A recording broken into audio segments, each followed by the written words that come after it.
Hey, I'm Daniel. I spent 20 years as a professor of religious history. Then I discovered something that cost me my career, but I couldn't keep it to myself. What Spinoza found, it changes everything you think you know. Stop calling it the birth of Christ. I have read the documents, the actual Roman documents, and December 25th has nothing to do with Jesus. That date belonged to a pagan sun god.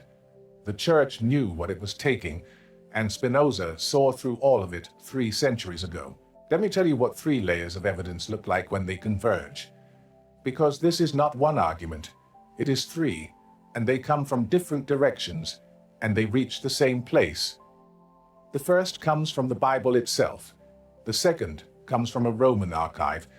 The third, and the one I will save until I can show you the others first, is the one that makes the other 2 make sense. The third one is about how a date gets manufactured after the fact, and how the mathematics are built in reverse to give the appearance of prophecy. 3 layers. The third is the most disorienting. Hold that. I was a practicing Anglican for decades before I understood what I'm about to show you, and the particular cruelty of that experience, if cruelty is the right word, and I'm not certain it is that the evidence was always there. It was always in the text, the very text that is read every December, in every church, in every service that marks the occasion. The evidence against December as the birth month of Jesus is embedded in the account of Jesus' birth. It is a winter evening in Norwich. My own study, not a library. The familiar desk, the familiar lamp, the kind of light that turns papers slightly amber and makes the ink on manuscript photocopies look deeper than it is.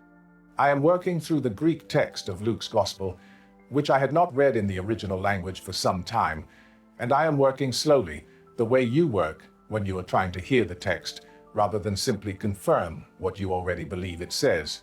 I get to the 2nd chapter, the 8th verse. And there were shepherds living out in the fields nearby, keeping watch over their flocks at night. I had read that sentence hundreds of times, not dozens, hundreds, in English, in Greek, in church, in seminar rooms, across decades of academic work. I had treated it as atmosphere, as the texture of a pastoral nativity scene, as the kind of background detail that locates a narrative in its cultural setting without meaning to make a claim about anything, except the general color of the moment. I was sitting with the cold tea, the amber lamp, the wind audible against the window glass, and for the first time in all those readings, the sentence was not atmosphere to me. It was a geographic claim. It was a claim about the time of year. Because I knew from work I'd done years earlier on agricultural and pastoral practice in 1st century Judea, what the sentence implied. Shepherds in the fields with their flocks, at night, in the open, not in pens, not in shelter, in the fields, under the night sky. In Judea, this is a seasonal practice. Clarke, the 18th century biblical commentator whose work I had encountered in seminary and returned to occasionally in research, noted it with the kind of calm certainty that marks an observation no one expected to be controversial. Palestinian shepherds kept their flocks in open fields at night from approximately March to October. November and December in the hills of Judea are cold. Not English cold, which is damp and penetrating and different in quality. Cold in the way of a hill country in the eastern Mediterranean, where the temperature at night in December regularly falls to levels that make open-air pastoral work with a flock uncomfortable or impossible.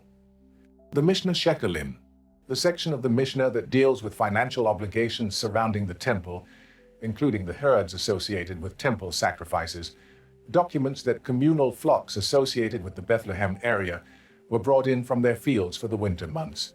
They were not kept out at night in December. They were housed. The practice, Clarke observed, was not his inference. It was documented in the Jewish legal tradition that encoded the agricultural and pastoral norms of the region. Luke 2:8 is placing the birth of Jesus in the season when shepherds kept their flocks in open fields at night. That season is not December. That would be sufficient on its own to establish the problem, but I want to be precise. This is the first layer. There is a second and a third, and together they describe something far more specific than a single textual ambiguity. In a few minutes, I will show you the document. the oldest surviving record of December 25, as the date of Jesus' birth. And when I tell you what kind of document it is, what kind of institution produced it, that will tell you something that the church has never had an incentive to say plainly. But first, the second layer. Stay with the Gospel of Luke for a moment, because Luke gives us more than the shepherds. Luke gives us a calculation. In the first chapter of Luke, the angel Gabriel appears to a priest named Zechariah while he is serving in the temple. Luke specifies which priestly division he belongs to, the division of Abijah. This is not window dressing. The 24 priestly divisions served in rotation at the temple, each for 1 week twice per year. The schedule had been established since the time of David. The division of Abijah was the 8th of the 24, which would have served in approximately the second half of June. Luke tells us that Zechariah's wife Elizabeth conceived John the Baptist shortly after Zechariah completed his temple service. That puts John's conception in late June. Luke then tells us that 6 months after Elizabeth conceived John, the angel Gabriel appeared to Mary, which puts the conception of Jesus in late December. Follow the arithmetic forward 9 months. If Jesus was conceived in late December, the birth falls in late September or early October, not December 25, not anywhere near December 25. I am aware of the counter-calculation. Some commentators argue for the second rotation of the priestly divisions, shifting the timeline by 6 months, which would place the birth in March. March, not December. Whether September or March, what Luke's own arithmetic refuses to produce is December 25th. That is the structure I want you to hold. The Bible is not compatible with December as the birth month of Jesus, not by accident, not by harmless variation, but by the specific chronological details that Luke placed in the text. 2 pillars exposed. The third is the one that tells you how December 25 happened anyway. In the autumn, I'm going to say some years ago now, I'd been working on a different question entirely, something about the relationship between Roman administrative practice and early church calendar decisions. I made my way to a reading room I had used before, a north-facing room with the particular quality of winter light that comes through high windows and lands on the desk without warmth, without comfort, in the flat, precise way that makes you feel you are working against something. I was there to look at microfilm. The archive I wanted was a reproduction of a 4th century Roman document, not a theological text, not a gospel, not a letter, not a council record, a Roman civil document, a kind of illustrated almanac and calendar produced in the year 354 of the Common Era, commissioned by a wealthy Roman Christian named Valentinus, compiled and illustrated by a calligrapher named Furius Dionysius Philocalus. It is known among scholars as the Chronograph of 354, sometimes the Calendarium Philocali. It is not widely discussed outside specialist circles. It does not appear in sermons or confirmation classes, or any of the settings where the origin of Christmas might reasonably be explained. And the reason for that absence, I think, is simple. The Chronograph of 354 is the oldest surviving written record of December 25th as the date of Jesus' birth, the oldest one. The first time anyone in any document that has survived wrote down that Jesus was born on the 25th of December. And it is a Roman administrative document. I had the microfilm. The reproduction was imperfect in the way microfilm reproductions always are, flattened, slightly degraded, the quality of an old photograph taken of something already old. I was working through the calendar sections, the parts that list feast days and civic commemorations, and I came to the entry I had been looking for. In Latin, 8 Calamis Ian, Natus Christus, in Bethlehem, Judea, the 8th day before the calends of January. That is December 25 in the Roman calendar. Jesus Christ born in Bethlehem of Judea. That is the oldest record of Christmas, not a theological decree, not a council decision, not a revelation transmitted through the apostolic tradition, a line in a civil calendar compiled for a wealthy Roman patron in the year 354 of the Common Era. The same calligrapher who produced illustrated lists of Roman consuls and civic holidays, who recorded the traditional games and the dates of Roman administrative importance, wrote down in the same document and in the same hand that December 25th was the date of Christ's birth. I sat with the microfilm for a long time. My thermos of tea was cold. I was looking at the oldest record of Christmas, and it was a Roman civil document, not even primarily a Christian document. A document that recorded pagan Roman observances and Christian feasts side by side in the same calendar, as if they belonged to the same administrative space, which in the Rome of 354 they did. Now, here is what you need to know about that document to understand why the date in it is the date it is. The chronograph of 354 was produced during the reign of Constantius II, the son of Constantine, the emperor who, in 313, issued the Edict of Milan that formalized the toleration of Christianity within the empire. The Christian community of Rome in 354 was operating in a political environment that had shifted dramatically in the preceding decades. Christianity was no longer persecuted. It was becoming, with increasing speed, the preferred religion of the imperial apparatus. In the year 274, approximately 80 years before the chronograph was compiled, the Emperor Aurelian had established an official Roman festival. Its name was Dies Natalis Solis Invicti, the birthday of the unconquered sun, and its date was December 25th. December 25th was the winter solstice in the Julian calendar, not precisely because the calendar had drifted by then, but close enough that the symbolic resonance remained clear. The shortest days are ending. The sun is returning. The moment when the light begins its recovery is the birthday of the sun god. Aurelian formalized this into an imperial cult, building a temple to Sol Invictus in Rome, endowing it with substantial resources, and establishing December 25th as the sun's official feast day within the Roman state calendar. The question I want to hold before you is simple. It is a chronological question. Aurelian establishes the birthday of the unconquered sun on December 25th in 274. The chronograph of 354 is the oldest surviving record of December 25 as Christmas. Between those two dates is 80 years. The relationship between those two facts is not accidental. But how you understand the relationship, what you conclude about the sequence and the mechanism, depends on a third element that I will come to in a moment. I need to first tell you about Hippolytus.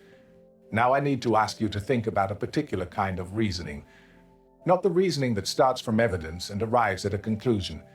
The reasoning that starts from a conclusion and builds evidence backward to justify it. The reasoning that selects the mathematics that produce the answer already decided, and presents those mathematics as if they were the discovery. This is what Spinoza called retroactive legitimation. He described it with the precision of someone who had watched it operate within his own community and within every institution claiming sacred authority he had ever examined. The doctrine is settled first, by power, by need, by political circumstance. The theological reasoning is assembled afterward to make the settlement look like derivation. Hippolytus of Rome wrote around 200 years after the Common Era. He is not a fringe figure. He is considered by the Eastern Church as one of its significant early theologians, and Hippolytus, in his writings, proposes that March 25 is the date of the Annunciation to Mary, the moment of conception. He arrives at this date through a typological argument. The world was created in March, and the recreation of the world through the Incarnation should correspond. Creation and new creation aligned on the same date. 9 months after March 25th is December 25th. That is where the date comes from. Not from apostolic memory, not from a preserved historical record of the first century. From a theological calculation made by a theologian in Rome in approximately the year 200 of the Common Era, working backward from a proposed symbolic date for the conception, adding 9 months and arriving at a birthday. The calculation is elegant. It is also entirely circular. You can only begin it from March 25 as the conception date if you have already decided on other grounds that March 25 is significant. And the only grounds Hippolytus offers for March 25 are typological, the claim that creation and incarnation should coincide, which is not evidence about when anything actually happened. It is a theological preference dressed as a chronological argument. And here is the part of this that I have found most difficult to sit with quietly. The sequence of events that Spinoza's method forces you to examine is this. A Roman emperor establishes December 25th as the birthday of the unconquered sun in 274. The Christian community in Rome is a growing presence in a city and an empire where this date now carries enormous cultural weight. A state-endorsed festival, an occasion of public celebration, a moment in the Roman calendar that everyone in the city knows.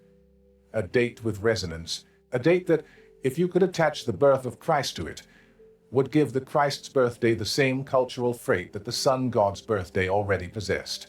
The theological calculation that makes December 25 the birthday of Jesus, the Hippolytus calculation, appears in documents from the early 3rd century, roughly 3 decades after Aurelian's Sol Invictus. The mathematics were available. Someone used them.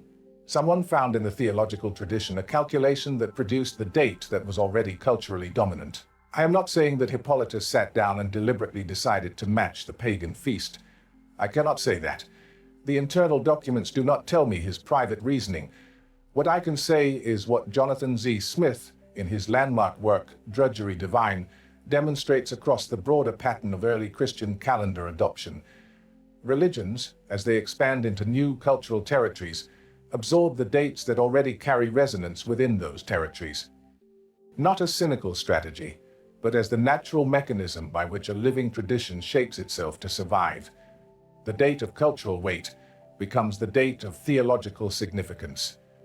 The mathematics are found, or assembled, to make that adoption look like derivation from first principles, rather than what it actually is. Smith is not a polemicist. He is a rigorous scholar of comparative religion, and what he documents in Drudgery Divine is not conspiracy, but pattern. The pattern is not dishonest exactly. It is the way institutional religion has always worked. The Church absorbed December 25th, the way it absorbed architectural forms from Roman temples, administrative structures from the Roman bureaucracy, calendar conventions from the Roman state, because the Roman world was the world in which it was trying to live, and survival meant finding the points of contact and pressing on them. But the consequence of that pattern is a date that has been transmitted for 17 centuries as historical fact, as the actual birthday of a historical person, not as a theological adoption, not as a calendar convention, as fact. And that is what the evidence does not support. I need to come back to something personal, because the evidence is one thing, and the way you hold it is another, and I do not think I have been entirely honest if I present only the evidence without telling you what the evidence cost me. I was Anglican for 43 years, not nominally practicing. I sang in the choir as a child in a Norfolk church with cold stone floors and candles in December, and the smell of pine from the wreaths. I sat with my mother at the midnight service. This would be the 1970s, before the services were moved earlier for the congregations who found midnight too demanding. I took the academic study of theology into a professional life without ever disconnecting it from the devotional life. I thought I had integrated them. I thought that was what 20 years of scholarship had produced, an integration.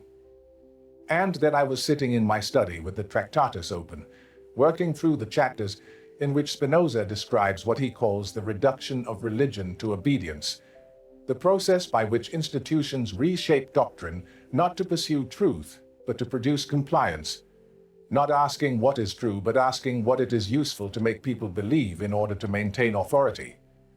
And I recognized what I was reading, not as abstract analysis, as description, as a description of something I had been inside for decades without seeing its shape. The retroactive legitimation that Spinoza describes, the doctrine settled by institutional need, the mathematics assembled afterward to make the settlement look like derivation from sacred sources. I had been the beneficiary of that process every December of my life, every carol service, every nativity play, every midnight service with the candles and the cold stone. I had received the conclusion as if it were history, as if the date had been transmitted down from first-century memory through an unbroken chain of testimony. It had not been. I knew it had not been. The research was not new when I read it. Adam Clarke's observation about the shepherds goes back to the 18th century. The Hippolytus calculation has been known and documented in scholarship for well over 100 years.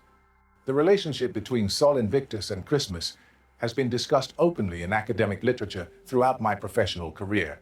I had known the pieces. I had not assembled them into the thing they were.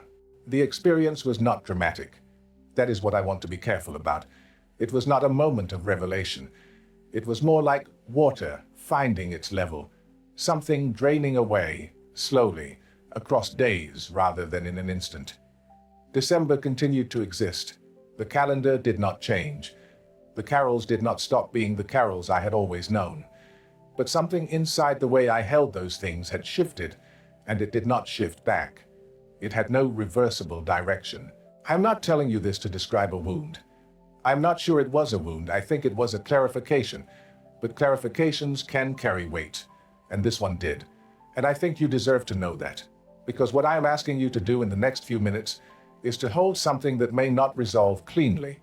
So the official record, the one that exists not in theological propositions, but in the archive of Roman administrative documents. Eusebius of Caesarea, the bishop who served as the official historian of Constantine's reign, records the negotiations between the imperial court and church leadership in the Constantinian period over questions of calendar, liturgy, and the formal structures of Christian observance. He does not record them with the kind of transparency that makes retrospective analysis simple. Eusebius wrote for Constantine's approval. His history is a document produced by someone who understood that institutional history is written by those who benefit from the institution. But the record exists. And what it shows beneath the ceremonial language is negotiation. The imperial court had interests in what the church believed and how it organized its calendar. The church had interests in imperial recognition and protection. Those decisions look in the documents like theological conclusions reached by prayer and scripture. They were also at the level Spinoza forces you to examine political agreements. The decision to formalize December 25 as the date of Christ's birth does not appear in the record as a decision. It appears as a fact. The mechanism by which it became that fact is visible if you look at the pieces in order. Aurelian's Sol Invictus, Hippolytus's calculation, the growth of the Roman Christian community within the cultural environment where December 25th already carried enormous weight. The Constantinian need to give Christian observances the same civic resonance as the traditional Roman festivals they were absorbing. The Saturnalia, by the way, I want to correct a common assumption. Saturnalia was not December 25th. Saturnalia was the 17th through the 19th of December in the Roman calendar. Macrobius is clear about this. The church did not simply take Saturnalia and rename it. What the church absorbed was not a single festival but December itself, the solstice season, the period of returning light, the cultural weight of Aurelian's solar feast. That was the environment into which Christmas was set, because that environment already had the infrastructure to receive it. And now I want to be entirely clear about what the evidence can and cannot support, because I would rather be precise here than dramatic. Can we establish the actual birth date of Jesus of Nazareth? No. And this is the fourth thing the evidence forces you to acknowledge, and it may be the most important. Not one of the four canonical Gospels gives a date for the birth of Jesus. Not a year, not a season, not a month. Matthew and Luke are the only two Gospels that include birth narratives, and neither gives a date. Mark begins with the adult Jesus. John begins before creation.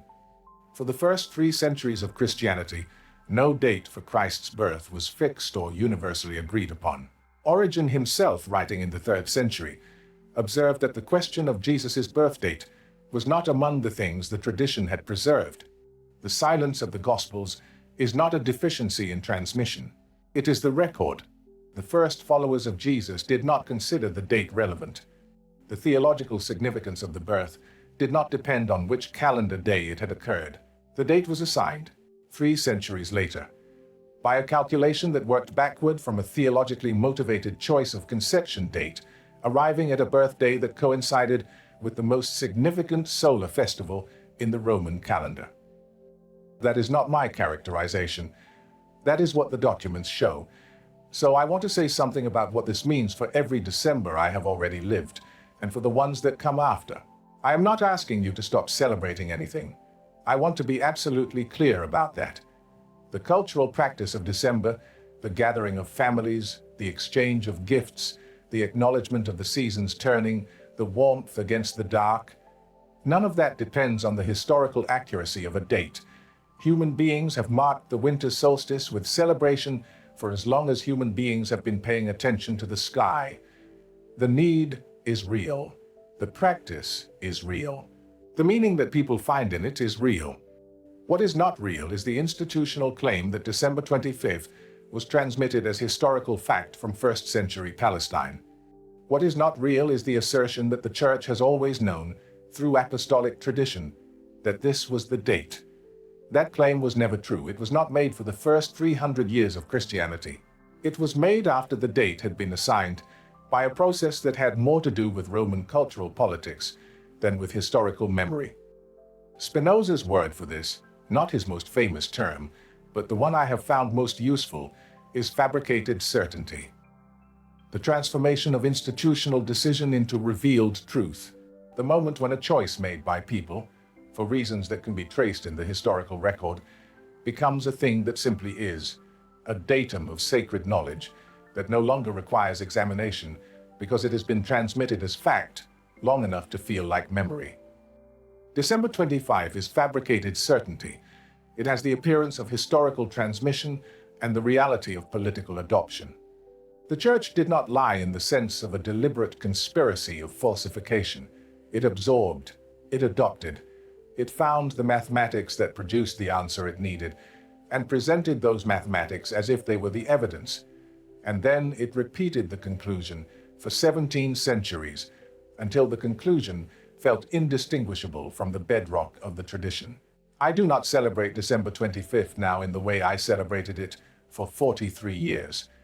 Not because I have removed it from my calendar, but because something has been removed from the way I hold it. A solemnity that depended, I now understand, on a premise that does not survive examination. The solemnity was real. What it rested on was not what I had been told. What remains? The family, the dark and the light, the old carols that I still know all the words to. Those things do not require the historical claim to be true. They require only that human beings need to mark the seasons turning together, which they always have and presumably always will.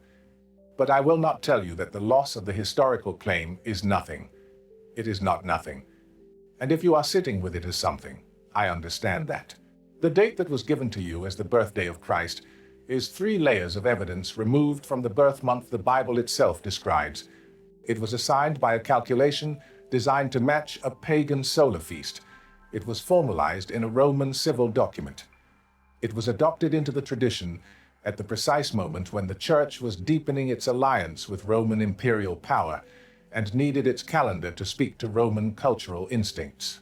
That is what Spinoza saw 3 centuries ago, working through the same documents that his contemporaries were reading, asking the question his contemporaries were refusing to ask.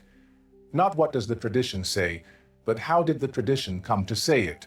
And the answer in this case is available in the archive, in the chronograph of 354, in Luke's shepherds in the field, in the calculation of Zechariah's temple service. In the 80 years between Aurelian's solar feast and the oldest surviving record of Christmas, the evidence does not resolve what I would have wanted it to resolve when I first began following it. I would have preferred either a clean historical date or a clean admission of ignorance. What I have instead is the precise mechanism by which ignorance was transformed into institutional certainty, documented in Roman administrative records, in the writings of a 3rd century theologian, in the pastoral practices of 1st century Judea, and in the chapters of a 17th century philosopher who was not the first to look at this and will not be the last. What you do with that is yours to decide. Before you go, but pause for a moment. Let what you have just heard settle, not as information, as something you will have to carry for a while before you know what to do with it. I will see you in the next one. If you're watching this, maybe you felt something isn't right about what you were taught. The stories don't add up. The history doesn't match. I've been there, and Spinoza gave me the answers. Stay with me to the end.